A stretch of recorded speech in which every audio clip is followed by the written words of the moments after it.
네, 문제 해결 능력 강의 진행하도록 할게요. 이전에 말씀드린 것처럼 아파트에서 배웠던 것들 좀 정리해보는 시간을 갖도록 하겠습니다. 여러분들 교재 32페이지에 연습 문제 14번 보세요. 자, 요 마지막 2시간은 이렇게 이해하시면 될 것 같아요. 제가 영역별로 앞에서 이렇게 파트 구분해서 강의했던 부분별로 연습 문제를 하나 또는 2개 풀면서 요약하면서 넘어가도록 할 건데, 가능하면 여러분들이 많이 질문해 주셨던 문제, 까다로운 문제 또는 앞선 강의에서 풀지 않았던 문제 위주로 해볼 겁니다. 다만 풀었던 문제를 다시 설명하는 경우도 있으니까 참고하시고요. 앞서 설명했던 이 커리큘럼을 잘 따라오셨던 분들은 지금 이렇게 정리할 때 이해가 잘 되는지 또는 약간 긴가민가 한데 하는 이런 느낌이 드는지 잘 점검하시고요. 약간 애매하다 느껴지는 파트는 여러분들 반드시 복습을 통해서 분명하게 이해하고 넘어갈 수 있으면 좋겠어요. 자, 보겠습니다. 일단 제가 여러분들한테 원하는 건 뭐냐면 NCS라는 시험에 나올 수 있는 모든 유형을 다 완벽하게 공부하라는 건 아니에요. 시험에 자주 나오는 유형들 위주로 또 내가 뭔가 시간을 들여서 연습하고 공부하면 정답률과 풀이 시간을 향상시킬 수 있는 것들, 그런 애들 위주로 뭔가 일단은 기본적으로 완벽하게 대비가 되고, 그 다음에 이제 다른 애들 그 다음에 보는 거죠. 이렇게 하는 걸 원하는 건데, 그 와중에 그런 걸 잘하려면 어떻게 해야 되겠어요? 결론은 문제를 보고 얘가 어떤 유형인지 인식하고 내가 열심히 공부해야 되는 유형인지 아닌지, 시험장에서 풀어야 되는 문제인지 아닌지, 푼다면 어떻게 푸는 문제인지 이런 걸 캐치해내는 능력이 제일 중요하겠죠? 그래서 제가 문제를 이렇게 앞부분부터 보여드릴 때마다 빠르게 그 문제의 포인트를 내가 인식할 수 있는지를 한번 느껴보란 얘기예요. 그게 아니라 문제를 딱 봤는데 봤던 문제네? 어떻게 했더라? 이런 생각하는 과정이 10초 이상 걸리면 안 된다고요. 자, 한번 볼게요. 되게 전형적인 문제죠? 자, 이 유형에서 어떤 요리사는 이렇게 어떤 누구는 뭐뭐한 사람이야 라는 이런 표현 나오는 거, 이거는 요리사 중에 일식 요리할 수 있는 그 누군가, 우리가 모를 누군가가 있다라고 생각하는 게 아니라 그냥 특정 대상으로 생각하라고 했었죠. 예컨대 이 요리사 X라는 사람이에요. 이 X라는 사람이 결론은 뭐냐? 결론은 얘가 요리사이고 일식을 요리할 수 있는 사람인 걸 말하는 거죠. 자, 근데 전제에 나와 있는 건 뭐예요? 어떤 사람이 나와 있어요, 이것도. 얘부터 쓰면은 좀 애매할 수 있는데 일단 써놓고 얘기할게요. 전제일에도 어떤 사람에 대해서 얘기하고 있는 거죠. 다시 얘기하자면 무슨 말이냐면 한식 요리할 수 있는 사람 전부에 대해서 얘기하는 게 아니죠.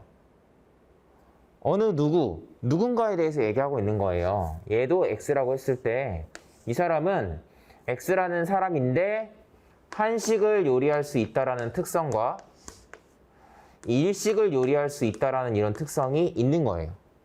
자, 근데 여러분들 지금 우리가 하고 있는 이 추론이 뭐라고요? 어떤 전제로부터 우리가 판단한 결과가 결론에 나와 있는 거예요. 그러니까 이 앞에 나와 있는 얘랑 지금 하나 비어있는 어떤 전제랑 같이 두고 봤을 때 이런 결론이 나온다는 의미죠. 자, 일상생활에서는 이게 뭐다? 어떤 특정한 사람이나 어떤 물건을 보고 저 사람 어떻네? 저 물건 어떻네? 이렇게 판단하는 걸 말해요. 가령 길 가다가 사람들이 이렇게 줄을 막 서서 대기하고 있는 어떤 음식점을 보면 우리가 어떤 생각을 하죠? 되게 유명한 집인가? 맛집인가? 이렇게 생각을 하겠죠. 왜 그렇게 생각해요? 어떤 가게가 있는데요. 손님이 많다라는 특성을 봤어요. 손님이 되게 많아요. 근데 그걸 보고서 우리가 어떻게 생각하는 거죠? 손님이 많으면 보통 되게 인기가 많은 곳인데, 또는 맛있는 곳인데, 유명한 곳인데 이런 판단을 하죠. 그러니까 그 가게가 갖고 있는 가게의 디자인, 상표, 위치 여러 가지 요소가 있음에도 불구하고 얘를 보고서 이렇게 판단한 거죠.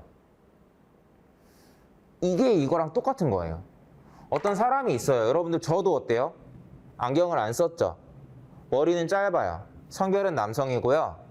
나이는 여러분들보다 많을 거예요. 또 뭐 목소리는 어떻고 피부색은 어떻고 뭐 이런 여러 가지 특성이 있죠.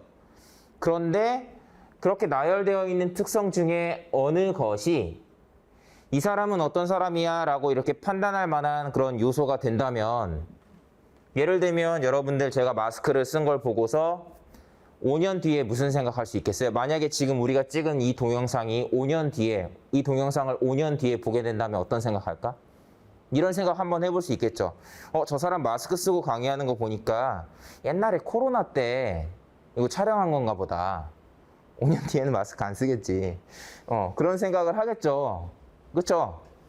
왜냐하면 이 특징이 뭔가 그걸 알려주잖아요. 제가 아까 얘기했던 여러 가지 특징 중에 얘를 보고 아마 코로나 때 찍은 걸 거야 라고 생각을 하겠죠. 이런 것처럼 얘도 마찬가지예요. 이 X라는 애가 있는데 한식 요리 할 줄 알고 일식 요리 할 줄 안다는 두 가지 특성이 있어요.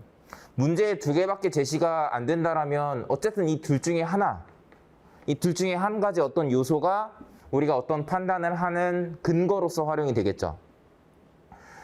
그 근거로서 활용이 돼서 우리가 내린 결론이 뭐예요? 이걸 보고 코로나 때 찍은 뭐 강인가 봐 라고 생각하는 그 결과가 뭐죠? 얘겠죠. 이건 똑같이 언급이 되지만 여러분들이 마스크 쓰고 있는 걸 보고서 마스크 쓰고 있네? 라고 생각하는 건 여러분들이 추론한 게 아니죠. 인식한 거잖아요, 그냥. 이런 건 추론한 게 아니에요. 그러니까 이 문제의 핵심은 결론에 뭔가 새로운 내용, 얘가 핵심인 거예요. 그러면 그 다음은 뭐예요? 이 사람을 내가 이 사람으로 생각한 거니까 당연히 지금 여기엔 이름이 안 나와 있지만 같은 사람이겠죠. 저를 보고 딴 사람을 어떻게 생각할 수는 없잖아요. 자, 그러니까 아마도 두 가지가 가능한 거예요. 이 특성이 요리사라는 결론을 내리는 데 활용이 됐을 수도 있고, 이 특성이 요리사라는 결론을 내리는 데 활용이 됐을 수도 있어요. 뭐가 돼도 상관없습니다. 그래서 이 둘 중에 하나가 답인 거예요. 예를 들면 한식이 연결된다. 자, 어떤 사람을 어떠하다라고 판단할 만한 근거가 되려면 단 하나의 오차도 없이 예외도 없이 항상 그래야겠죠. 5년 뒤에 여러분들 지금 이 동영상이, 이 강의가 코로나 시기에 찍힌 강의라고 100% 확신할 수 있을까?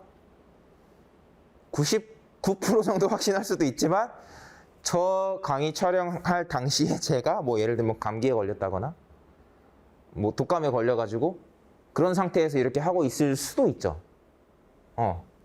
그렇기 때문에 100% 확신할 수 없어요. 그런데 100% 확신할 수 없는 게 문제로 나오진 않겠죠? 그러니까 100% 확신할 수 있게 해주는 근거가 나와야 되고, 그런 근거가 뭐예요? 모든 어떤 애들은 어떠하다. 한식 요리할 수 있는 사람들이 정말 하나같이 전부 다 요리사라면 얘도 요리사겠죠. 이런 근거가 필요할 거예요. 이렇게 얘네들을 연결하는 이런 화살표 모양을 잘 그대로 따라가세요. 한식에서 요리사로 화살표가 연결되죠? 화살표 방향이 바뀌면 안 돼요. 그 모양 그대로, 예를 들면 여기다가 이렇게 쓰면 얘가 그냥 이 명제가 답인 거예요. 이 형태가. 이해되죠? 이런 식으로 판단을 하는 거니까 얘가 답이 될 수 있고, 얘죠. 아니면 일식이 연결돼서 답이 될 수 있을 거예요. 다만 여러분들 얘네는 모든 P는 Q이다라는 명제는 모든 Q는 not Q는 P가 아니다로 이렇게 바꿔서 볼 수 있죠? 그게 바로 얘입니다. 자, 그래서 이 문제는 답이 두 개였던 문제인데 이렇게 푸는 문제였죠? 이렇게 설명할 땐 이해를 해도 막상 문제 풀 때 되게 오답률이 많이 나오는 대표적인 문제 중에 하나입니다. 설명 한번 했고요. 자, 이렇게 한 문제 설명할 때마다 시간이 길어지면 안 되니까 요점만 이렇게 설명을 할 거고, 자, 실전에서는 어떻게 풀라 그랬어요? 비교해요? 어떤 사람에 대한 이야기네. 인식하고 요게 새로 추가됐죠? 그러면 요게 됐든 둘 중에 하나가 연결이 될 거예요. 요리사이다. 모두 요리사야. 일식 요리할 수 있는 사람 모두 요리사야. 이렇게 나와 있는 두 개 이렇게 고르면 되죠? 실전에서는 한 20초 안에 푸는 문제입니다. 여러분들 자료에서 자원관리 문제 뭐 빨리 풀려고 백날 노력해봤자 잠깐 10초 빨라지고 막 20초 빨라지고 할 수 있죠? 그런 노력보다는 쉽게 풀 수 있는 문제를 더 쉽게 푸는 그런 노력을 하는 게 더 나을 때도 있어요. 이 문제 50초, 40초 만에 풀었다고 만족하면 안 돼요. 자, 요 명제 유형에서는 이런 설명을 제가 처음에 한번 했었죠? 넘어갈게요. 교재 47페이지로 한번 가볼까요?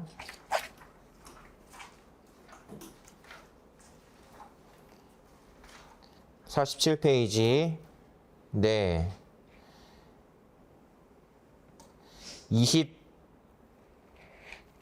27번 풀어보겠습니다. 27번. 네, 제가 한번 바로 풀어볼게요. 뭐 동영상으로 보시는 분들은 멈춰놓고 뭐 문제를 풀어보셔도 좋습니다. 여러분들은 실시간으로 듣는 친구들은 제가 지금 문제 풀 시간을 드릴 수는 없으니까 어떻게 해요? 아, 이 문제 이렇게 풀어야지 라는 아이디어 떠올리는 것까지 하시면 돼요. 자, 해볼게요. 자, 명제 추론 문제 중에 하나고요. 여기서는 요 얘기 할게요. 요거 자, A 또는 D 중 적어도 하나가 반대하면 자, A가 반대한다라는 걸 이렇게 쓴다면 A가 반대하거나 D가 반대하면 C는 찬성하고 E는 반대한다. 여러분들 제가 이렇게 쓰고 있는 건 명제를 기호로 이렇게 정리한 거죠. 명제를 기호로 바꾸는 이유는 조금 더 직관적으로 볼 수 있게 하기 위해서예요. 조금 더 간단하게. 얘네들을 이렇게 보기 위해서니까 이렇게 하는 건데 여기서 알아야 되는 게 뭐예요? 이런 형태로 명제가 주어지면 not A이면 C이다. not A이면 E가 아니다. not D면 C이다. not D면 E가 아니다. 이 하나의 명제는 이 네 개의 명제로 나눠서 볼 수 있죠. 나눠서 볼 수 있어요. 조금 더 간단한 형태로. 이해되죠? 명제의 문제는 명제를 기호화하고 그 기호화한 애들이 어떤 규칙에 의해서 어떤 결론을 내릴 수 있냐라는 이런 것들이 전부 다 정해진 추론 규칙에 의해서 정리가 되는 것들이에요. 그러니까 어떻게 푸냐라는 방법도 물론 중요하지만 일단 가장 기본은 뭐다? 가장 기본은 이론적인 바탕이 뭔가 탄탄하게 되어 있어야 된다는 거죠. 지금 제가 이 문제 풀 때 이해가 된 상태로 보시고 있어야 된다는 뜻이에요. 이전에 복습을 잘 했다면. 자, 이런 거고 또 하나. 여러분들은 선택지를 좀 활용할 수도 있으면 좋겠어요. 자, 보세요. 여러분들도 문제를 많이 풀어봤겠지만 대체로 이 위에 나와 있는 이 네 개의 가원 명제라고 하죠. 조건 명제라고도 하고. 조건 명제를 이용한 추론에서 결론이 어떤 형태로 나와요? A면 B이다, B면 C이다 이런 식으로 연결해봤자 A면 C이다라는 결론이 나오는 게 보통이죠. 일반적으로 가원 명제를 이용해서 추론을 하면 가원 명제, 조건 명제가 또 결론으로 나오는 게 흔한 거예요. 일반적인 거예요. 근데 얘는 어때요? 선택지에 나와 있는 내용이 가원 명제, 조건 명제가 아니라 뭔가 확정된 정보가 나오잖아요. 뭔가 확정되어 있죠. 누가 반대한다, 누가 찬성한다라는 걸 확정적으로 얘기하고 있어요. 그 말은 이런 가원 명제들로부터 뭔가 단정적인 정보가 나온다는 의미예요. 그 뜻은 가원 명제들을 활용해서 이런 형태의 결론이 나오려면 어떤 규칙을 활용하죠? 이런 게 이론적으로 뭔가 탄탄하게 되어 있어야지 문제풀이 방향이 잡힌다고요. 자, 다시 얘기하면 문제를 처음 봤을 때 저는 그냥 이런 거랑 이 부분 이렇게 훑어보면서 아, 어떤 문제구나, 어떻게 접근해야 되겠구나 이런 판단을 바로 하는 거예요. 제가 여기를 봤을 때 어떤 생각을 하냐? 아, 이 문제는 귀류법을 활용하는 문제구나. 즉, 뭔가 모순적인 상황이 나와. 어떻게 가정하면 모순적인 상황이 나오기 때문에 이 가정이 틀렸다라는 결론이 확정적으로 나오죠. 그렇게 나오는 케이스구나라는 걸 눈치를 채고 애초에 이 문제를 풀 때 뭔가 말이 안 되는 부분을 찾아야겠다 생각을 하겠죠. 말이 안 되는 부분이라고 할 만한 건 제가 봤을 땐 이 문제에서는 2개 정도예요. 하나는 어떤 특정한 케이스에서 모든 사람이 찬성하도록 나오는 케이스. 이 조건에 위배되죠. 그렇게 되면 안 될 거예요. 아니면 이런 내용을 봤을 때 뭐 D가 반대하면 C가 반대한다 이랬는데 뭐 이렇게 따지다 보니까 이렇게 C가 또 찬성한다는 내용이 나오면 말이 안 되죠. 이게 틀렸구나라는 결론 이렇게 나올 거거든요. 그러니까 좀 뻔히 보인다고요. 내가 뭘 찾아야 되는지가. 그래서 좀 그런 걸 알고 보는 사람이랑 그냥 푸는 사람이랑 실력 차이가 날 수밖에 없습니다. 자, 결론은 방금 했던 거예요. D가 반대하면 C도 반대하거든요. 이 세 번째 전제에 의해서. 근데 이 첫 번째 전제 이렇게 쪼개봤을 때 D가 반대하면 C가 찬성한다가 있었죠? 말이 안 돼요. 말이 안 되기 때문에 이런 일이 일어나면 안 되는 거죠. 그래서 D는 찬성한다가 되는 거고 D가 찬성하면 이 명제의 배우 명제에 의해서 B도 찬성을 하고요. B가 찬성을 하면 E도 찬성을 해요. 또 E가 찬성을 하면 A가 찬성을 하죠.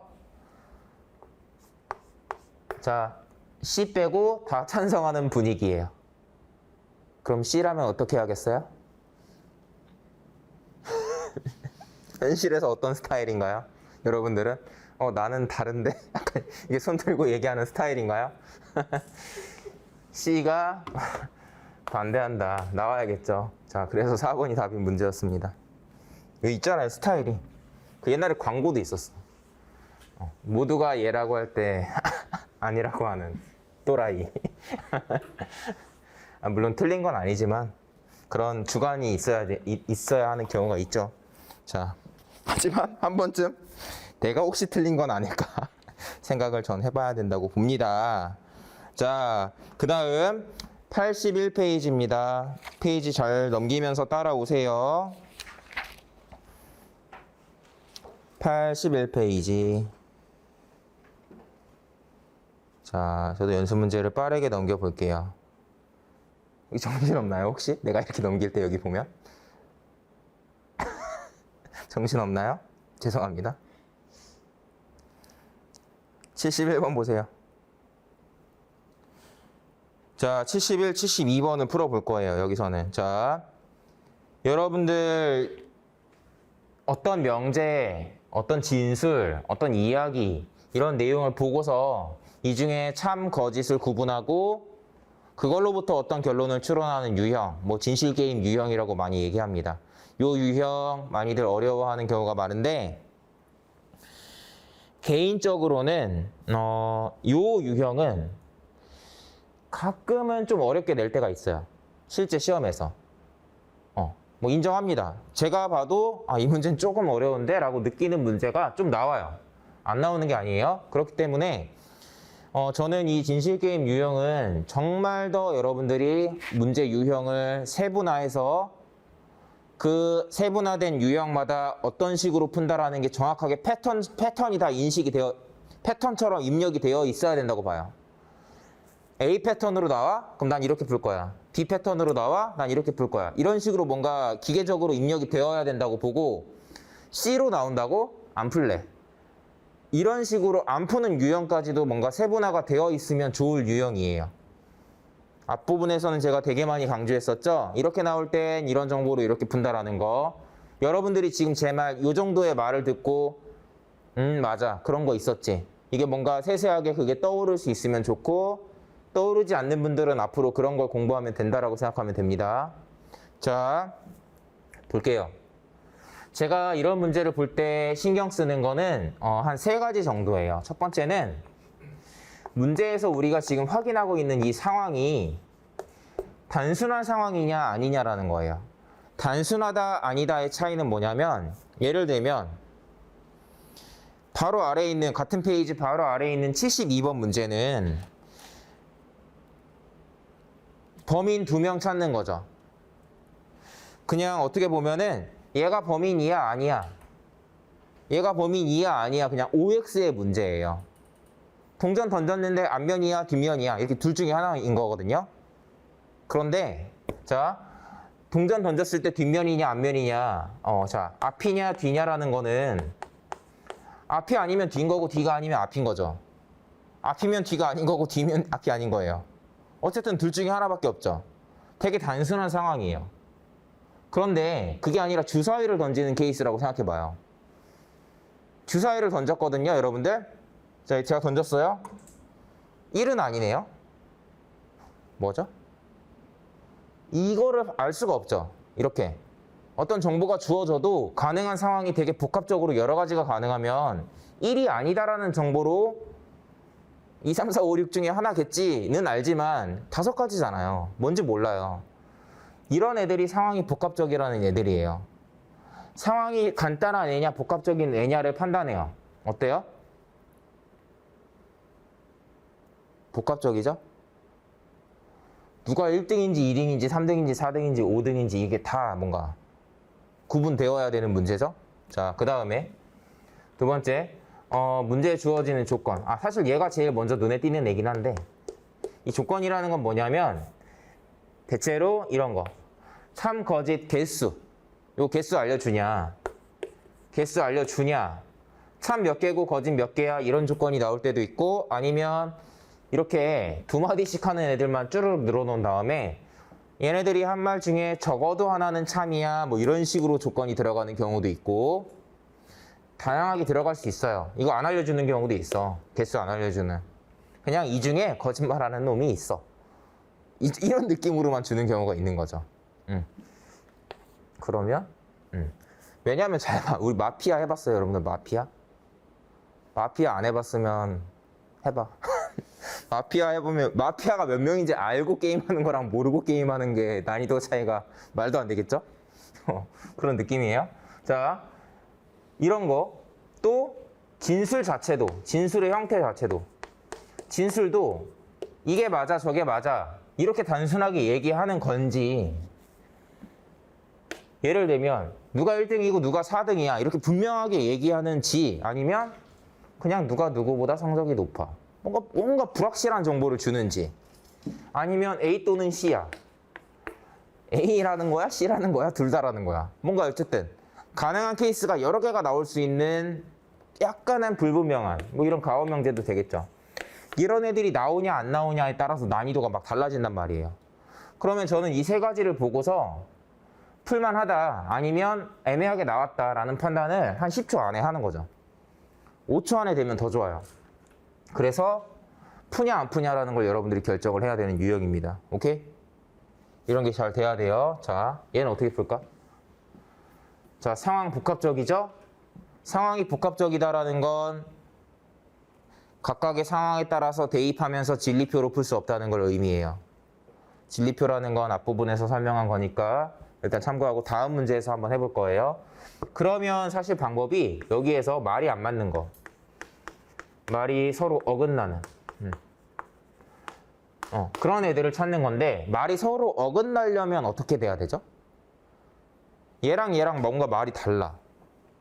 말이 어긋나려면 동일한 대상에 대한 이야기여야 돼요. 이해되죠? 서로 지 얘기만 하면 말이 어긋나는지 알 수가 없어요. 저의 고향은 여러분들 충청남도예요. 그 얘기를 듣고 옆에 있는 애가 너 저번에 어디라고 하지 않았어? 너 경상도라고 하지 않았어? 이렇게 얘기하면 둘 중에 하나가 뭔가 잘못 얘기한 거죠. 그런데 옆에 있던 친구가 나는 제주도인데 지 얘기하는 거야 그냥. 그럼 이 두 개의 거짓말이 있는지 없는지 이런 걸 어떻게 알 거야, 그죠? 그러니까 뭔가 말이 어긋나는 애들을 찾을 때는 동일한 대상에 대한 이야기를 봐야 됩니다. 동일한 대상에 대해서 얘기하고 있는 거 보면은 자, 뭔가 말이 안 맞는 거 알 수 있죠? 말이 안 맞는 거 찾아요. 찾았습니다. 둘 중에 하나가 거짓말일 거예요. 논리적으로는 반대 관계라고 배우죠? 이 중에 적어도 한 명이 거짓말이에요. 한 명이라고 했으니까 둘 중에 하나겠죠. 그러면 A랑 C랑 D의 진술은 무조건 참이고, 아직 누가 거짓말하는지는 몰라도 확실하게 참인 애들이 있으니까 이걸로 정답을 먼저 찾아보는 거죠. 뭐 우리가 확실하게 등수 알 수 있는 거 이거 하나밖에 없었는데 마침 나와 있으니까 답 이렇게 고르는 거죠. 네, 이렇게 갑니다.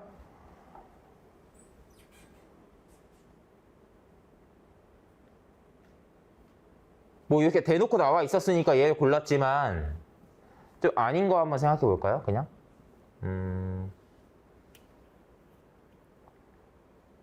여러분들 C는 2등이다. 이런 거 알 수 있어요? C보다 D가 성적이 높고 C보다 B가 성적이 높으니까 2등이 될 수 없겠죠? 뭔가 이런 식으로 추론할 수도 있어야 됩니다. 어쨌든 얘는 이렇게. 자, 한번 되짚어 보고 있는 거예요. 자, 바로 아래에 있는 72번. 자, 얘는 뭐가 다르죠? 얘는 아까 얘기했던 부분, 그리고 좀 전에 위에 있던 문제랑 비교해 보면 되게 단순한 문제죠? 쟤야? 아니야. 쟤인 것 같아. 이렇게 되게 단순하게 얘기하고 있잖아요. 상황에 따라 대입하면 되는 문제예요. 대입을 한다라는 건 이런 식인데, 대체로 실제 시험에서는 제 경험상 선택지가 이렇게 주어지는 경우가 많아요. 이렇게 가로로. 그러면 이 밑에다가 이렇게 보통은 대입을 하는 케이스가 많은데, 이런 식으로 주어지면 사실 이렇게 해도 됩니다. 이렇게 선택지 위에다가 얘네들의 진술, 여기가 진술이에요. 제가 일부러 평상시에 이런 유형의 문제 풀 때랑 다르게 진리표를 거꾸로 이렇게 그리고 있는 거예요. 어떻게 하죠? 세로로 체크를 해요. 이렇게 풀 때는 A의 진술이 언제 참이고 언제 거짓인지 그냥 OX로 단순하게 표현하는 거예요. 동전 던지기 같은 패턴이라고 했으니까 동전 던지기 하듯이 OX 앞면 뒷면 체크하는 거랑 똑같은 거예요. 자, A. 자, B랑 C 중에 한 명만 범인이래. 그러면 이 범인 리스트에 B랑 C 중에 한 명만 들어가야겠죠. 이해돼요? 단순하죠? 이때 진실일 거예요. 이렇게. 이때가 참일 거예요. 이거 X죠. B는요? 난 아니야. B가 없어야 될 거예요. 그러니까 이때에 진실이 되는 거죠. 자, 그 다음에 C. 2가 범인이에요. 2가 들어가 있을 때 참일 거예요. 나머지는 다 X예요. 귀찮으니까 안 씁니다. D, A예요. 되게 단순한 패턴이죠? 이런 문제는 진짜 틀리면 안 돼요. 이런 문제 틀리면 더 어려운 문제에 맞춰서 복구해야 돼요, 점수를. 자, 2. 제가 범인이에요. 이렇게 하고서 어떻게 해요? 제대로 했나나? 자, 2명이 거짓말하고 있답니다. X가 2개가 들어가야 된대요. X가 2개, 동그라미가 3개가 들어가는 이 2번일 때 정답이 되겠죠? 이렇게 푸는 문제입니다. 이거 X예요. 다 X. 표시 안 된 건 다 X입니다. 이렇게 푸는 거예요. 가끔 이렇게 나올 때도 있어요. 아니다. 그거는 요 파트에서 설명을 한 것 같습니다. 길어질 것 같으니까 어쨌든 이렇게 정리할 건데, 하고 싶은 얘기는 진실게임 유형 세분화해서 그 세분화된 유형별로 어떻게 푸는지가 패턴처럼 정리가 되어 있어야 돼요. 그 정도로 문제 풀어보셔야 됩니다. 자, 넘어갈 겁니다. 자, 그 다음엔 여러분들 118페이지. 뒤로 엄청 넘어가죠? 118페이지 가보세요.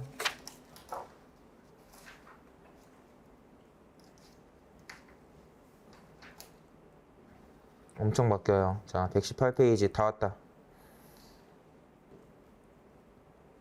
네, 자. 131번도 한번 수업 시간에 안 풀어봤으니까 풀어보겠습니다. 자, 약간 저는 강의할 때 약간 그때그때 풀 문제를 그때그때 정하는 경우가 좀 종종 있거든요. 미리 풀 문제를 생각해 오는 경우도 있지만 그냥 강의하면서 이거 한번 이때 풀어보는 게 좋겠다 느낌이 들 때가 있는데 지금이 약간 그럴 때인데 이럴 때는 조심해야 되는 게 가끔 틀릴 때가 있어요. 준비 안 하고 그냥 풀 때가 많아서. 자, 보겠습니다. 얘도 준비가 안 된 상태로 푸는 거니까 조금 더 뭔가 리얼한 실제 풀이 과정을 좀 볼 수 있을 거예요. 자, 조건 추리 유형이에요. 여러분들이 조건 추리 문제를 풀 때도 문제를 좀 많이 풀어봤다면 뭐 노숙자, 공원 청소, 뭔가 여기에 나와 있는 이런 특정 단어나 상황은 당연히 다음에 다르게 나오겠죠. 다른 소재를 이용해서 문제를 만들 거예요. 그렇다 하더라도 이 문제의 구조는 다음에 똑같이 나올 수도 있겠죠. 이 문제의 구조는 뭡니까? 누가 누구보다 먼저 진행하고 나중에 진행하고의 순서를 배열하는 문제인데 지금 이 정보만으로는 뭔가 확정적으로 다 이렇게 딱 바뀌진 않나 봐요. 그래서 추가로 어떤 정보가 더 있어야 얘네가 일렬로 다 이렇게 배열이 되냐라는 유형의 문제예요. 이전엔 안 풀어봤던, 강의 시간엔 안 풀어봤던 유형인 것 같아서 지금 한번 해봅니다. 자, 해볼게요. 제가 좀 어려워하는 게 뭐냐면 이게 A, B, C, D 나오면 되게 좋은데 이렇게 7개를 뭔가 어떤 단어를 나열하면 되게 잘 안 읽히는 경우가 있어요. 자, 한번 해보겠습니다. 봉사활동 7가지를 차례대로 진행을 한대요. 그러면 좀 이렇게 뭐 쓸 수 있으면 쓰는 건데 일단 이렇게 합니다. 사실 이렇게 하는 게 의미가 없을 것 같긴 해요. 자, 봅니다. 봉사활동 1가지씩 진행하고요. 공원 청소는 보육원 방문보다 늦게 한다. 뭐 이런 내용 나오죠. 대체로 이렇게 일렬로 나열하는 문제는 무엇을 무엇보다 먼저 한다, 무엇을 무엇보다 나중에 한다 이런 표현이 많이 나와요. 그럴 때 뭐 다른 조건 추리 문제를 풀 때는 제가 대체로 순서대로 체크하라고 얘기를 해주는데 얘네들은 어쨌든 예를 들면 이 세 번째 조건이랑 마지막 조건 그리고 여기 보시면 어때요? 공원 청소가 많이 나오죠.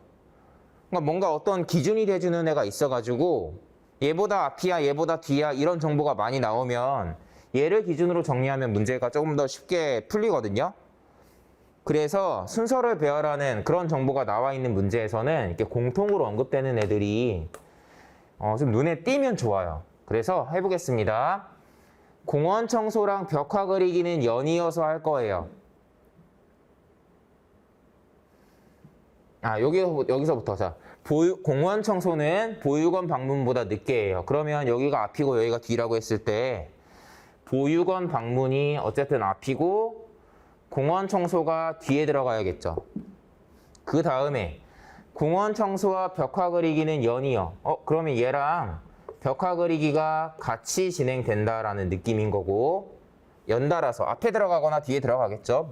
같이 묶여 있다는 뜻이에요. 그 다음에 노숙자 배식과 벽화 그리기보다 먼저. 그러면 벽화 그리기가 바로 옆에 이렇게 붙게 되는 거고 노숙자 배식은 바로 뒤인지 나중에인지 모르니까 뒤에다 이렇게 쓰겠죠. 뭔가 이렇게 흐트려 놓는 거예요.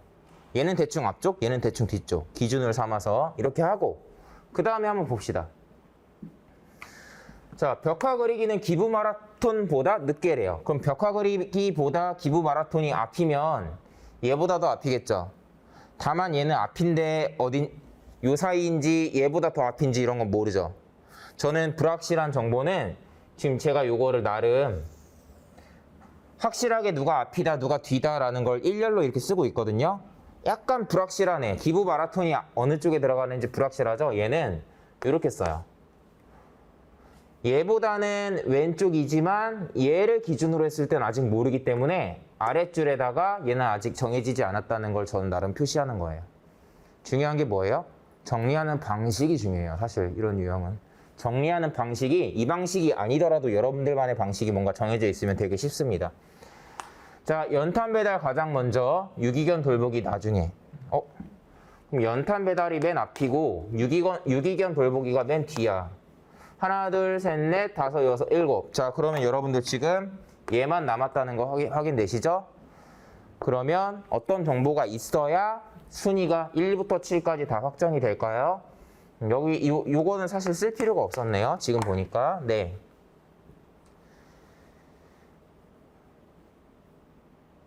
아무렴 요 얘기가 언급이 되어야 될까요?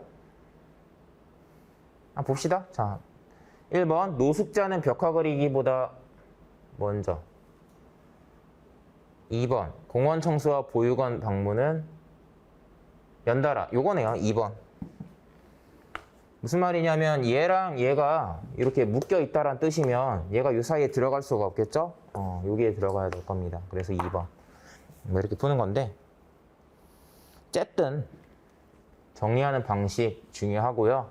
순서 배열하는 거 저의 정리 방식을 한번 보여드렸으니까 잘 참고하시되 결국엔 문제에 어떤 형태의 조건이 나오냐에 따라서 그때그때 좀 달라질 수밖에 없는 그런 부분이 있다라는 거 기억을 잘 해두시고 해두시면 좋겠고요. 자, 132번 봅니다. 그럼 요거는 제가 한번 시간을 잠깐 드릴게요. 한 20초. 얘는 어떻게 정리하는 게 좋을까? 표를 어떻게 만들어서 정리하는 게 좋을까? 생각해봐요.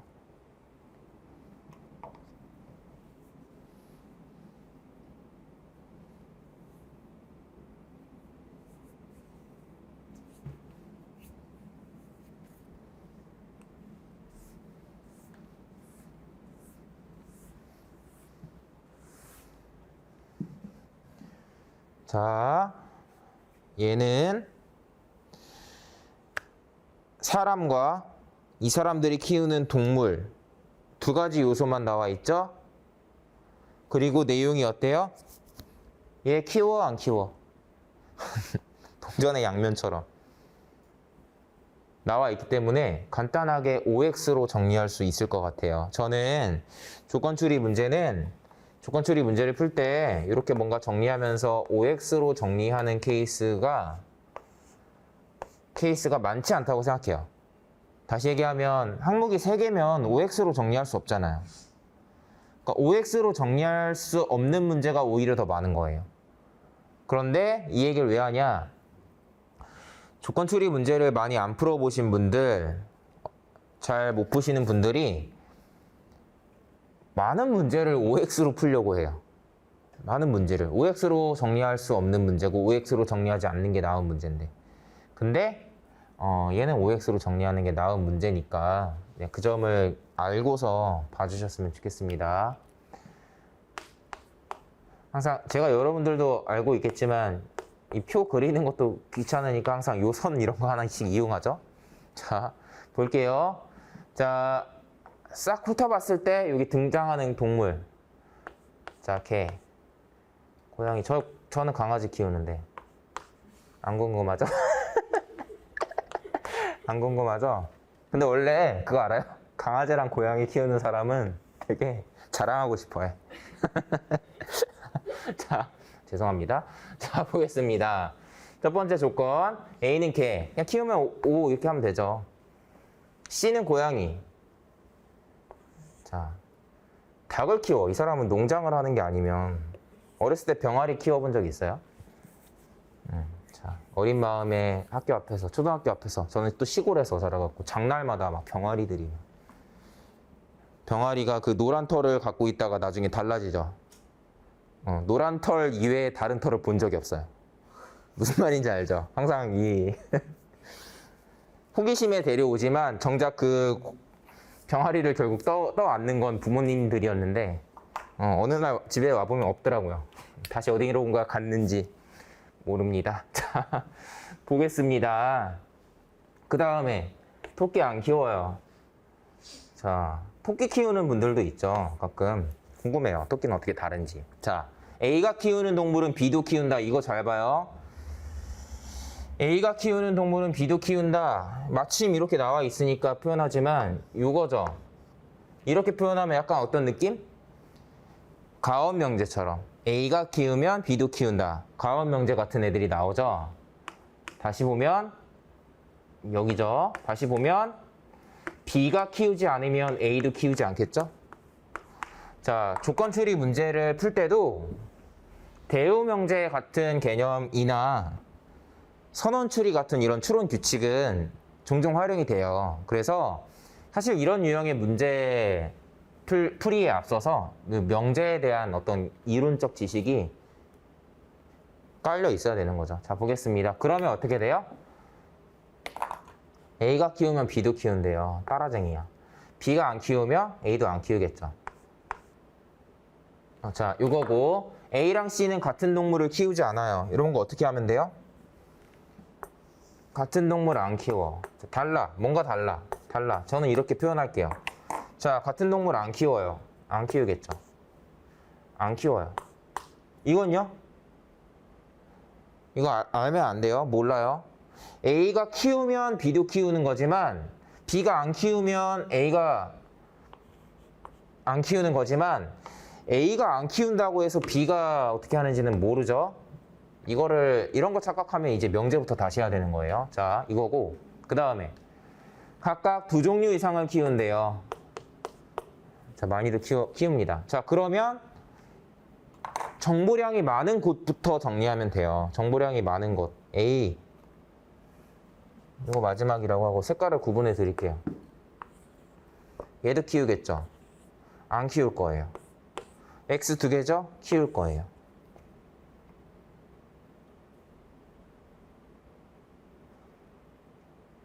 네. 끝인가요? 끝인 것 같아요. 네, 이렇게 정리가 됩니다. 이거 모르는 거 맞겠죠? D는 별로 애들의 관심을 못 받는 친구입니다. 자, 보겠습니다. 1번, B는 개를 키우지 않는다. 아니고요. 2번, 공통으로 키우는 동물이 있다. 몰라요.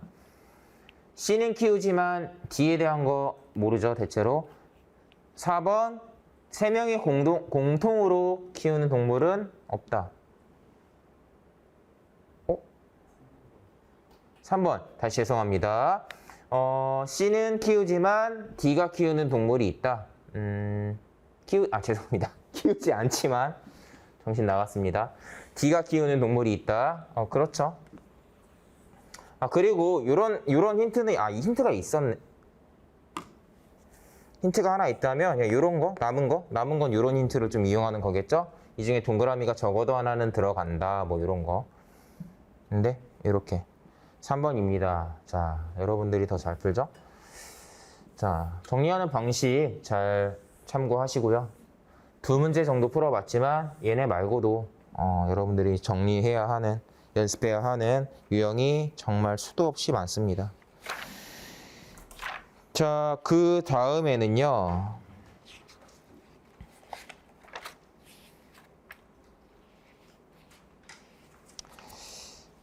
138번 볼까요? 쉬운 문제인데 그냥 유형 구분해서 한 번 더 풀어볼게요. 느껴보라는 거예요. 처음에는 순서 배열하는 문제였고 그 다음엔 OX 정리하는 문제였죠. 얘는 또 달라요. 그러니까 문제에 따라서 정리하는 표가 그때그때 달라져야 된다라는 거.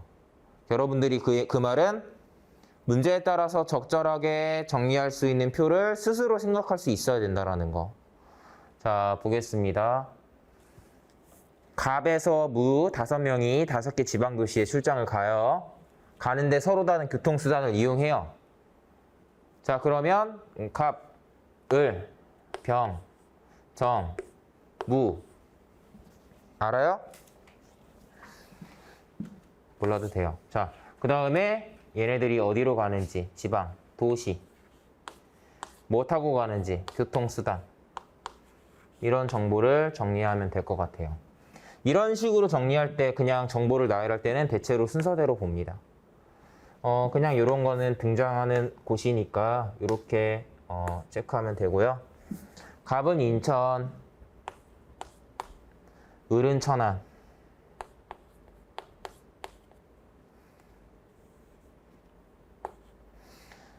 지하철은 인천과 수원으로만. 이거는 애매하죠. 뭐냐면 잘 봐요. 제가 여러분들 이제 조금 더 그냥 저의 푸는 느낌을 보여드리는 건데 여기까지 정리하고 나서 이 네 번째 거 지금 볼 차례인데 어때요? 무슨 얘기를 하는 거냐면 뭔가 바로 쓰기도 애매하고 여기다 또 따로 예를 들면 예를 들면 지하철이 어딘가 들어가는데 지하철의 짝꿍은 인천 아니면 수원이야. 뭐 굳이 정리하면 이런 느낌인데 어때요? 별로 굳이 이렇게 정리할 필요가 있나 싶은 애가 가끔 나올 수도 있어요. 그러면 그냥 이런 조건은 그냥 지금은 썩 유용하진 않아. 하지만 체크 잘 해 넣어야 돼. 체크만 일단 해 놓고 뭔가 표시를 해 놓겠죠? 실제 시험에서는 제가 이렇게 쓰면서 풀진 않을 테니까 이렇게 표시하고서 아니면 뭐 요 정도 그냥 이렇게 연결하는 정도? 얘랑 관련이 있어 정도로만 이렇게 해볼 것 같습니다. 자, 병은 청주로 가지 않아요. 여기 청주 안 간답니다. 청주는 버스를 이용해야 된대요. 청주 버스는 이렇게 세로로 같이 들어갈 거예요. 정은 승용차, 병은 지하철. 자, 그러면 이런 식으로 여기까지 제가 지금 정리했는데 그 다음은 제가 뭘 보냐면 대체로 이렇게 묶어놓은 애들이 그 다음 순서로 오는 경우가 많아요. 얘가 여기 들어가겠죠. 청주 버스 안 나왔지만 수원이겠죠. 지하철이랑 관련된 거 우리가 아까 안 체크한 게 또 있기도 하고 이렇게 체크가 되고 그 다음에 또 있나요?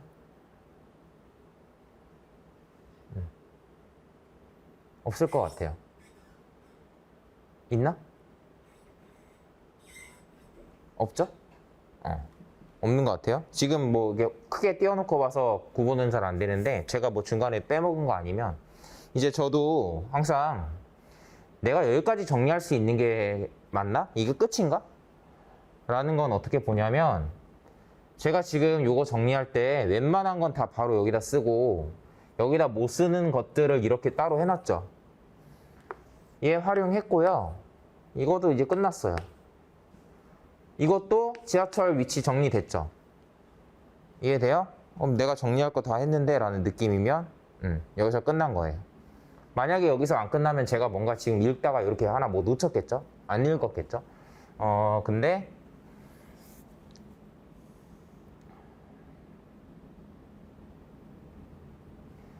그리고 또 하나 그냥 제가 이럴 때 뭔가 놓친 게 하나 있으면 대체로 여기 나오는 거 하나 놓칠 때가 있어요. 요 부분에 뭔가 힌트가 하나 나올 때가 있거든요. 근데 아닌 것 같으니까 여기서 끝인가요? 항상 참인 것은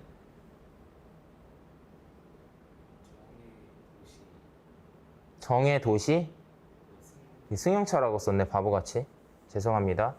이걸 바보같이 썼네. 이게 승용차고 그러니까요. 이게 승용차고 그러네. 어쩐지 이게 좀 애매하게 들어갔어요. 지하철은 인천과 수원이니까 얘가 수원이겠죠. 그럼 이게 광주네요. 요렇게 정리되면 조금 더 뭔가 정보가 확정이 되죠. 여기선 끝났을 것 같아. 자, 정은 2번이네요. 네, 이렇게 푸는 문제였습니다. 네. 그래서 여기까지 일단 풀어보는데 저희가 지금 풀어본 게 뭐예요? 명제, 진실게임, 조건추리. 논리학이라는 큰 어떤 카테고리 안에 들어가는 뭐 논리 퀴즈라고도 하는 뭐 그런 문제들이었어요. 시험에 적당히 많이 나올 때도 있고 뭐 어떨 때는 안 나올 때도 있어요.